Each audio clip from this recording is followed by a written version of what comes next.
Hi, this is Mrs. Post, and this is video number 2 in our series on how to make a coordinate grid-based game. So in the last video, we learned how to control our mouse and make it so that he would run up and down on the Y coordinate and turn up and down as he goes. This time, we're going to work on the danger sprite, the one that's going to chase our mouse and take away points when he catches him. So this time we're going to be working on our cat. Our cat chases mice, so it makes sense. So I'm going to first select the cat in my sprites at the bottom of the page here to make sure that that is the sprite I'm working on. And I already have the code tab open. So I want the cat to be very random and not know where he's coming from. And I don't want to have to write a bunch of code to specifically tell where the cat is going to go.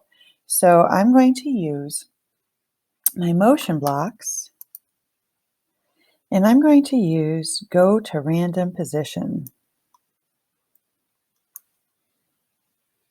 All right, and I want him to glide and chase the mouse. So while I'm in the box here, I'm going to go to the glide, and it glide for amount of time to a random position. But instead of going to another random position, this time I want him to chase the mouse. So if I click the drop down, I can actually choose the sprite mouse. And now whenever he comes on the screen, he'll head towards the mouse, wherever the mouse is. So it makes it a little difficult to get the mouse away from the cat if all he can do is go up and down the Y coordinate. And then when he gets to the edge, I want him to stay on the screen. So I'm going to also choose an if on edge bounce. So he'll come back. So that's the actions I want the cat to do.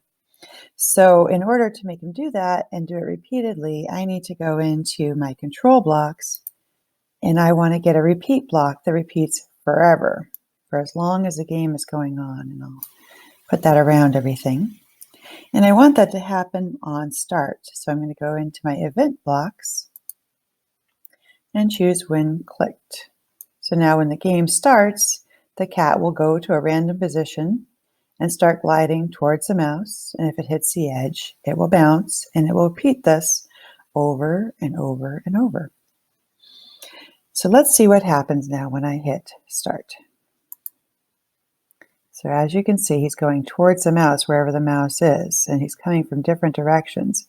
If I move the mouse, his places that he goes changes too. So he's always headed towards the mouse. Makes it very difficult. In fact, it's so difficult now that I'm actually going to slow down his glide by changing the number here, because I don't know if I could actually keep the mouse away at that rate. So let's try now. Let's see if I can get my cat mouse away from my cat. Nope, we got him again. I have to do some practice. But as you can see, this makes it very difficult to keep the mouse away from the cat if the cat keeps appearing to chase the mouse. So this is all good. Let me stop this now. Now, what happens is we want to have the mouse, or we want to lose points whenever our mouse gets touched. So to do that, we're going to add some blocks. We're going to go into our if-then blocks, our control blocks. And we're going to grab an if space then, and we want to put a sensor in there. So I'm going to grab my sensing block, and I'm going to use a touching so that if he touches something, it will do something with points. So if I take this and match it up to the shape here, and I can use the drop down again, and I have if touching, and I want it if he touched the mouse. Then I wanted to change score. Now I already created a variable of score, and you see my score is up over here. So I want to change my score. If I drag this block over, and I want to change it by -1, so I'm taking away points every time the cat touches the mouse. Now I just have to change the drop down here of my variable to score. So if the cat touches the mouse, then the score will go down by 1. And I'm going to put this into the forever repeat loop too. All right, let's see what happens. Oh, he caught the mouse and he lost a point. Oh, he caught the mouse and he lost a point. Every time he catches the mouse, he loses a point. So it works.